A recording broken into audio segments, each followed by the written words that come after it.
Cubs are coming off of a really good win last night in Toronto, and they got a big showdown today with the Blue Jays. A lot going on. We're going to talk about it. How about what Cade Horton is doing right now as a rookie? And how many of you were like, what are we doing taking the guy out of the game for this bullpen to blow his consecutive inning streaks? Yeah, they did. But the Cubs won. Miguel Amaya carted off the field.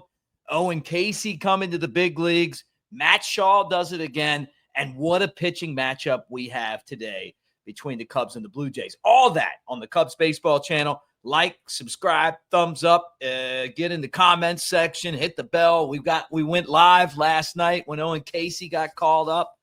Let's get this show started.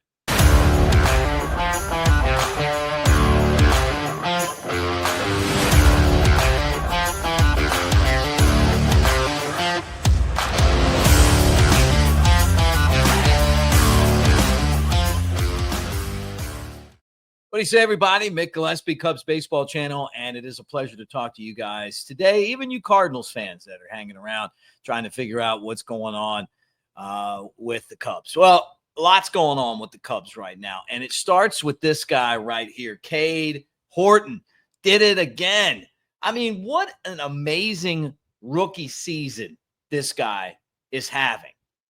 He's the best pitching prospect that the Cubs have drafted and developed since Mark Pryor and Kerry Wood. It just is. And if he stays healthy, he's special.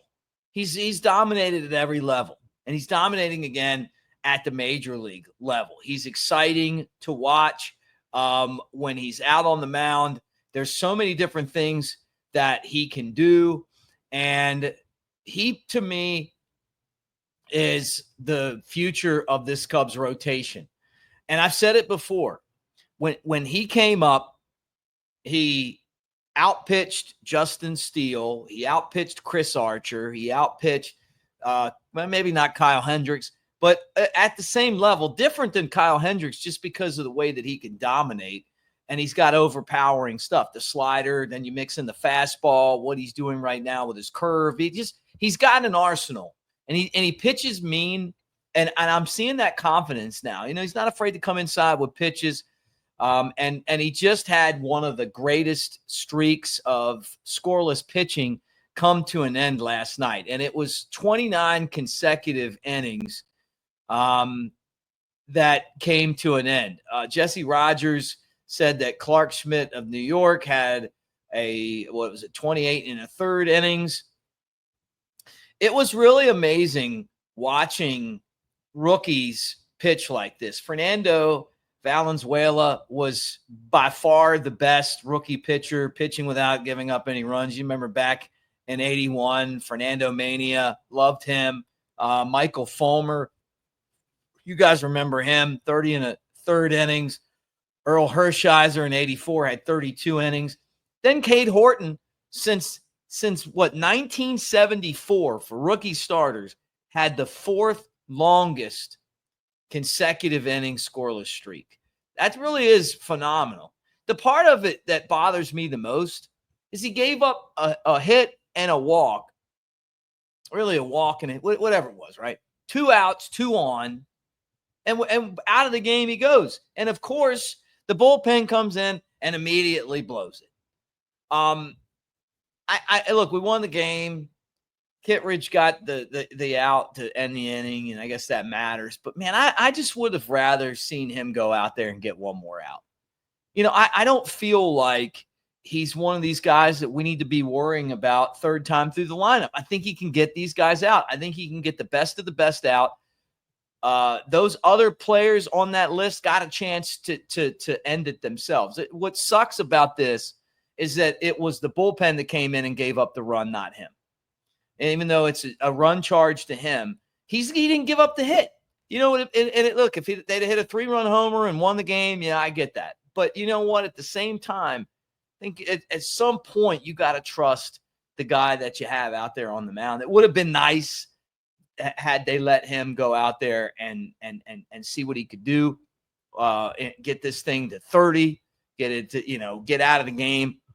himself instead of having the bullpen come in and give up an inherited run and an end. But anyway, look, 29 is awesome. There's bigger things for this guy on the horizon. If the Cubs are going to make a run, and I think that they could do it, he's one of the guys that's going to slide up into that rotation and be someone that we can count on. And I think he's going to be someone, if he stays healthy, that we'll be able to count on for a long time. So really cool.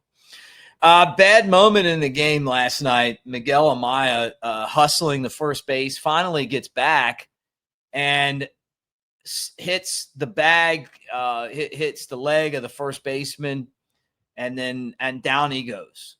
And look, Vlad Guerrero Jr., you could tell he was not happy about it himself. He was worried about Amaya, who got carted off the field. Reports are that the x-rays are negative, that there's no structural damage in it. It's a really bad sprain. That's good news. He's going to be out for a long time again, probably. These sprains take forever to heal, but at least this isn't the end of his career. And I was worried about that. If you go and have a really bad tear, game will pass you by. And it would have really sucked if that was the case for him. But because of that, Cubs top prospect Owen Caissie will head to Toronto, and he will join the Cubs. That is pretty cool. We've been saying this for a while on here. Cubs needed a jump start, and it's Owen Caissie that's going to be the guy to get that opportunity. He may not be up there long. He may be up there the entire rest of the season. I don't know. But what I do know is that Owen Caissie is going to do a lot of good things, and he's going to strike out. So just get ready for it. But when he makes contact, things happen. When he gets ahead in the count, things happen. And he's someone that could really help this team if he comes up there and is patient and gets himself in the hitters' counts. That's the secret for him. If he gets in the hitters' counts, watch out. And he has been absolutely lighting it up in AAA, and he's done it for 2 years now as one of the youngest players in the league. This season, he just hit his 22nd home run. He's got over 50 runs batted in, and he's hitting .289. His on-base percentage is just under 400. So he's good. It's going to be fun. This is why you have a farm system. This is why we didn't trade this guy at the deadline. So I'm super excited. Plus, he's from Canada. Please get him up there today. Let him get in the game. And please give me the Javi Baez. Do something special in your first day in the major leagues. And I'll tell you, somebody that's doing something special right now is Matt Shaw. We talked about Shaw at the beginning of the year. Didn't look like Shaw was going to be the Cubs' third baseman this year. Now, I thought he was going to be their third baseman, but I just didn't know because you hear all the rumors. Cubs are in the mix to make trades to get somebody else, and he just got hot. He just figured it out. He's had to tweak his batting stance a few times, the higher leg kick, get into the ball faster. Baseball is a game of adjustments, and it could just as easily be called adjustments as it is baseball. And you constantly see guys making adjustments to the way that you hit. Ask, the greats like Ryan Sandberg to tell you, it changes, whether it's how the weight of your bat, or whether it's your stance, or whether it's where you're at in the box, or whether, how you're seeing the ball. All of these things change on a daily basis. And Shaw has been one of the reasons that the Cubs aren't falling apart right now. He just hit his 8th home run since the All-Star break. He has by far been their best hitter since the All-Star break. He's like, look, I don't want to be traded. I don't want to be sent down. I don't want to be a utility guy. He's another home run last night, and he's just that guy that's figured it out. The light bulb's on, and it really has shown that this Cubs organization did a great job of developing some players that are making a difference. And you look at that game last night, between Shaw and Amaya, two guys that the Cubs drafted and developed that came through and helped them win.